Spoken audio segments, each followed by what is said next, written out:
بسم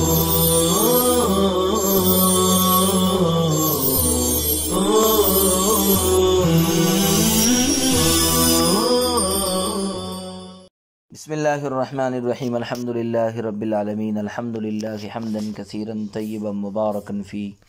یا رب لک الحمد کما ینبغی لجلال وجہک ولعظیم سلطانک وصلی اللہ وسلم علی نبینا محمد وعلی آلہ واصحابہ وبارک وسلم تسلیما کثیرا کثیرا. بسم اللہ الرحمن الرحیم. ثم انہ لما نشأت من هذا كله مقدمة وهي أن الضمان لا يجب إلا عند وجود المماثلة سواء كانت كاملة أو قاصرة صورة أو معنى. فرع عليها المصنف رحمه الله تعالى 3 مسائل على طبق مذهبه مخالفا للشافعي رحمه الله. وإن لم تكن تلك المقدمة مذكورة في المتن. پھر جب ان تمام امور سے ایک قاعدہ کلیہ پیدا ہوا اور وہ یہ کہ ضمان واجب نہیں ہوتا ہے مگر مماثلت کے پائے جانے کے وقت. مماثلت خواہ کاملہ ہو خواہ قاصرہ ہو، صورتاً ہو یا معنن ہو، تو اس پر مصنف نے اپنے مذہب کے مطابق اور حضرت امام شافعی رحمہ اللہ تعالیٰ کے خلاف 3 مسئلے متفرق کیے ہیں، اگرچہ وہ قاعدہ کلیہ متن میں مذکور نہیں ہیں. چنانچہ فرمایا فقال وقلنا جميعا المنافع لا تضمن بالإتلاف، وهو عطف على قوله قال أبو حنيفة أي ومن أجل أن ما لا يعقل له مثل لا يضمن شرعا. قلنا جميعا يعني أبا حنيفة وأبا يوسف ومحمد رحمهم الله تعالى، بخلاف الشافعي رحمه الله تعالى لا يضمن منافع ما غصبه رجل بالإتلاف وكذا بالإمساك. چنانچہ فرمایا اور ہم سب لوگوں نے کہا کہ منافع کا تاوان ہلاک کرنے سے نہیں دیا جاتا ہے، اور یہ عبارت مصنف رحمۃ اللہ علیہ کے قول قال ابو حنیفہ پر معطوف ہے، یعنی اس وجہ سے کہ جن چیزوں کی مثل غیر معقول ہے ان کا شرعاً تاوان نہیں دیا جاتا ہے. ہم سب نے کہا یعنی ابو حنیفہ، امام ابو یوسف، حضرت امام ابو حنیفہ، حضرت امام ابو یوسف، حضرت امام محمد رحمہم اللہ تعالی نے امام شافعی کے خلاف یہ کہا کہ اس چیز کے منافع کا تاوان نہ ہلاک کرنے کی وجہ سے دیا جائے گا اور نہ روک لینے کی وجہ سے. رجل غصب فرسا لأحد وركبه عدة مراحل أو حبسه في بيته ولم يركب ولم يرسل، فقال علماؤنا جميعا أنه لا تضمن هذه المنافع بشيء. أما بالمنافع فظاهر، لأنه لو ضمن بالمنافع لكان بأن يركب المالك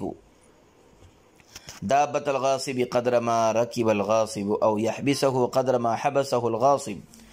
وذلك باطل للتفاوت بين راكب وراكب وبين سير وسير وحبس وحبس. وأما بالأعيان والمال فلأن المنافع عوض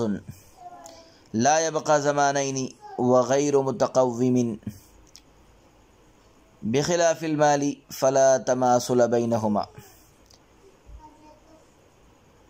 لا يبقى زمانين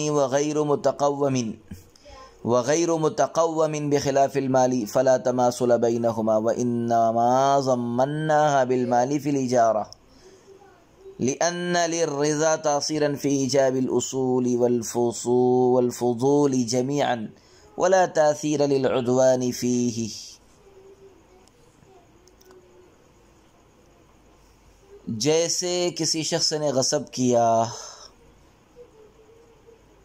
صورت اس کی یہ ہے کہ ایک شخص نے کسی شخص کا گھوڑا غصب کیا اور چند منزل تک اس پر سوار ہوا،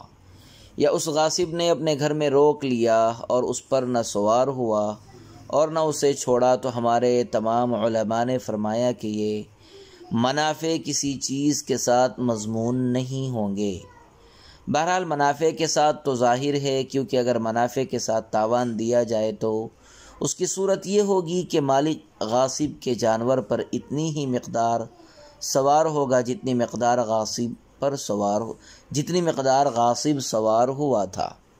یا اتنی ہی مقدار غاصب کے جانور کو محبوس کر رکھے گا جتنی مقدار غاصب نے محبوس رکھا تھا، اور یہ باطل ہے، کیونکہ دو سواروں، دو رفتاروں، دو قیدیوں کے درمیان واضح تفاوت ہوتا ہے، اور اعیان اور مال کے ساتھ بھی تاوان نہیں دیا جا سکتا، کیونکہ منافع مال کے برخلاف عرض ہے، دو زمانہ باقی نہیں رہتے اور غیر متقوم ہے، لہذا ان دونوں کے درمیان مماثلت نہیں ہو سکتی۔ البتہ ہم نے اجارہ میں مال کے ساتھ تاوان دلایا ہے، کیونکہ اصول و فضول سب کو واجب کرنے میں رضامندی کی تاثیر ہوتی ہے، لیکن ظلم کی اس میں تاثیر نہیں ہوتی۔ والشافعی رحمہ اللہ تعالی یقول بزمانها بالمال بقدر العرف فی کرائها الى ذلك المنزل قیاسا علی الاجارة، والوجه ما قلنا ولا بد لك حينئذ من الفرق بين المنافع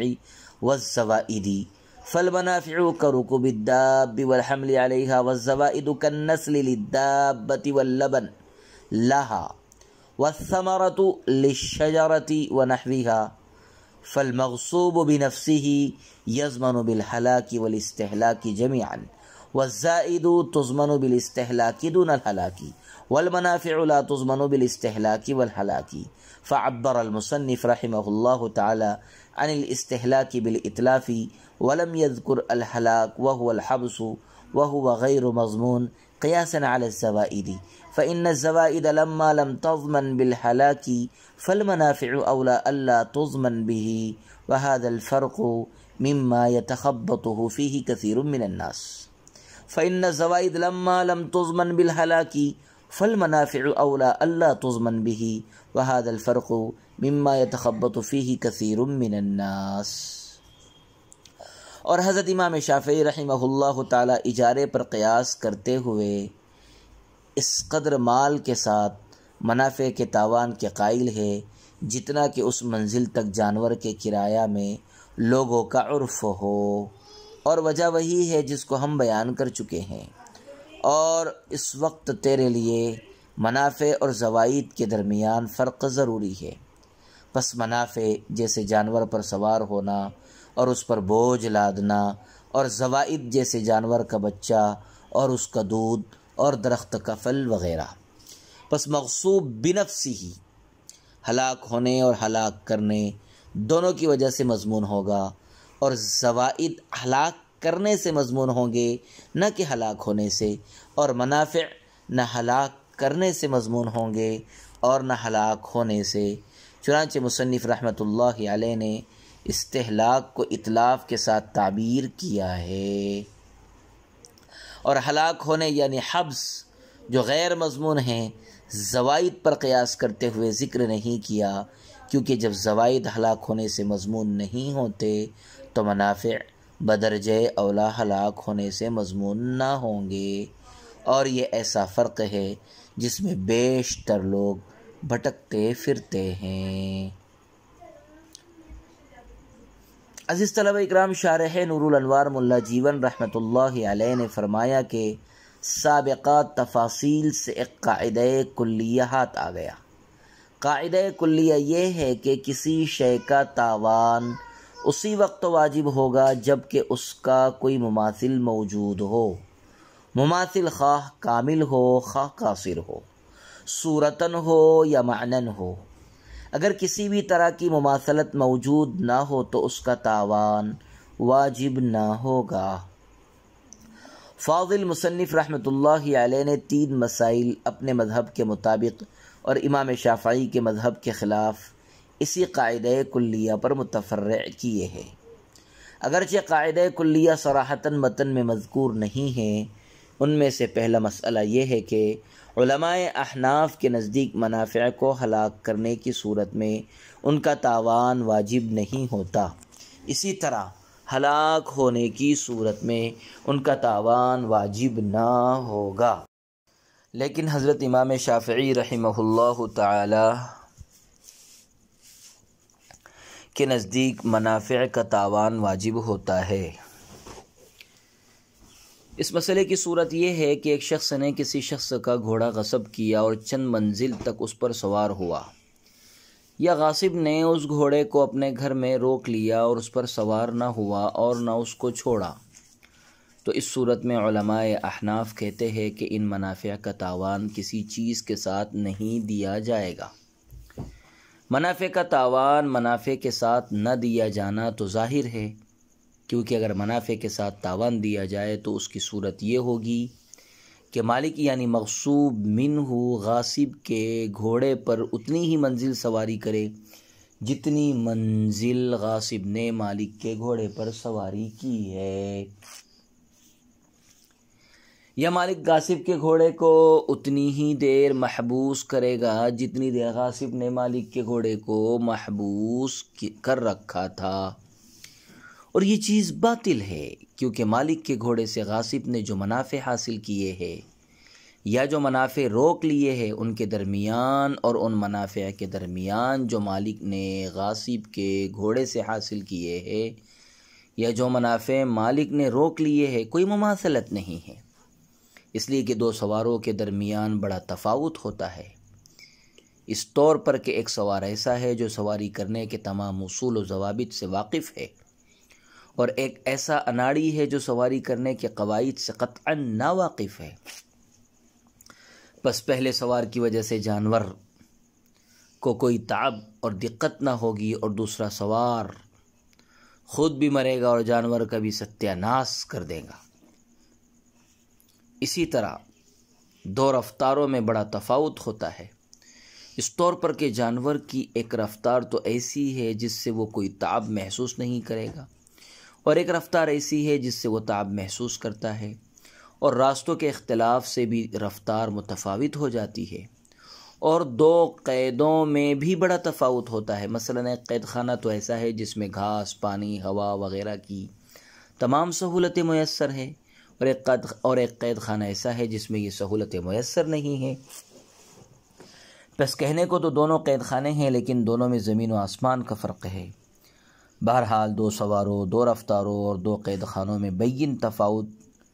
ہونے کی وجہ سے غاصب کے حاصل کردہ منافع اور مالک یعنی مغصوب منہ کے حاصل کردہ منافع میں کسی طرح کی مماثلت نہیں ہو سکتی، اور جب ان کے درمیان مماثلت نہیں ہے تو جو منافع غاصب نے ہلاک کیے ہیں غاصب پر ان کا تاوان منافع کے ساتھ واجب نہ ہوگا، کیونکہ تاوان اسی چیز کا واجب ہوتا ہے جس کا کوئی مثل موجود ہو، خواہ مثل کامل ہو یا قاصر، صوری ہو یا معنوی۔ اور اعیان اور مال کے ساتھ بھی مالک کو تاوان نہیں دیا جا سکتا، اس لیے کہ غاصب نے منافع کو ہلاک کیا ہے، اور منافع عرض ہے یعنی قائم بالغیر ہے، اور عرض دو زمانہ باقی نہیں رہتے، اور جو چیز دو زمانہ باقی نہیں رہتی وہ محرز نہیں ہوتی، یعنی اس کو وقت ضرورت کے لیے ذخیرہ نہیں کیا جا سکتا، اور جو چیز غیر محرز ہوتی ہے وہ غیر متقوم ہوتی ہے۔ چنانچہ نتیجہ یہ نکلا کہ منافع غیر متقوم ہیں اور مال اور اعیان متقوم ہیں، اور متقوم اور غیر متقوم کے درمیان کوئی مماثلت نہیں ہے، لہذا منافع اور مال کے درمیان کوئی مماثلت نہیں ہوگی، اور جب منافع اور مال کے درمیان مماثلت نہیں ہے تو غاصب نے جو منافع ہلاک کیے ہیں غاصب پر مال اور اعیان کے ساتھ ان کا تاوان بھی واجب نہ ہوگا، کیونکہ تاوان اسی وقت واجب ہوتا ہے جب کہ ہلاک کردہ چیز کی کوئی مثل موجود ہو، خواہ مثل کامل ہو یا قاصر، مثل صوری ہو یا مثل معنوی ہو۔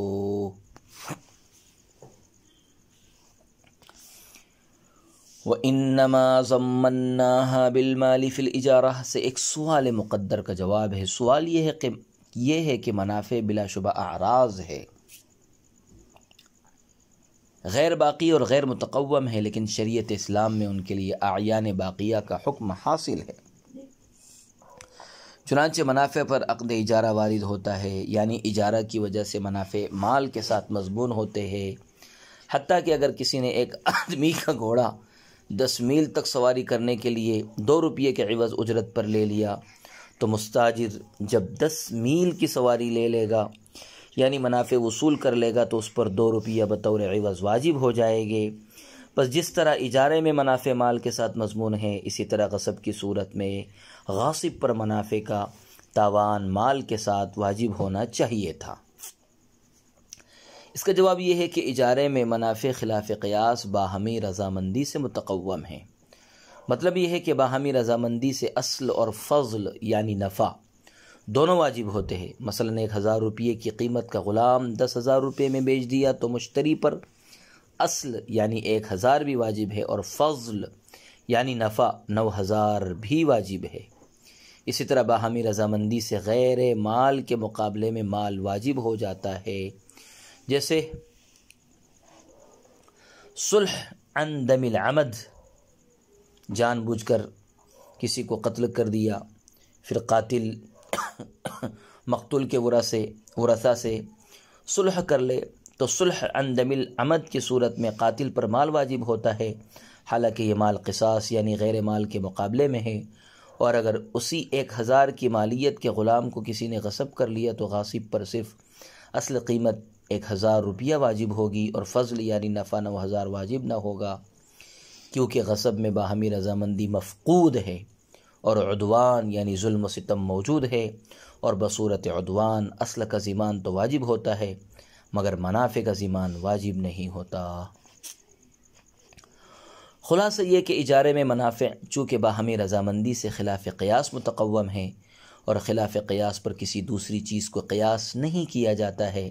لہذا اجارے میں منافع کے متقوم اور مضمون ہونے پر ضمان عدوان کو قیاس نہیں کیا جائے گا۔ اسی کو ملا جیون رحمہ اللہ تعالیٰ نے اپنے انداز میں یوں فرمایا ہے کہ رضامندی کو اصول و فضول واجب کرنے میں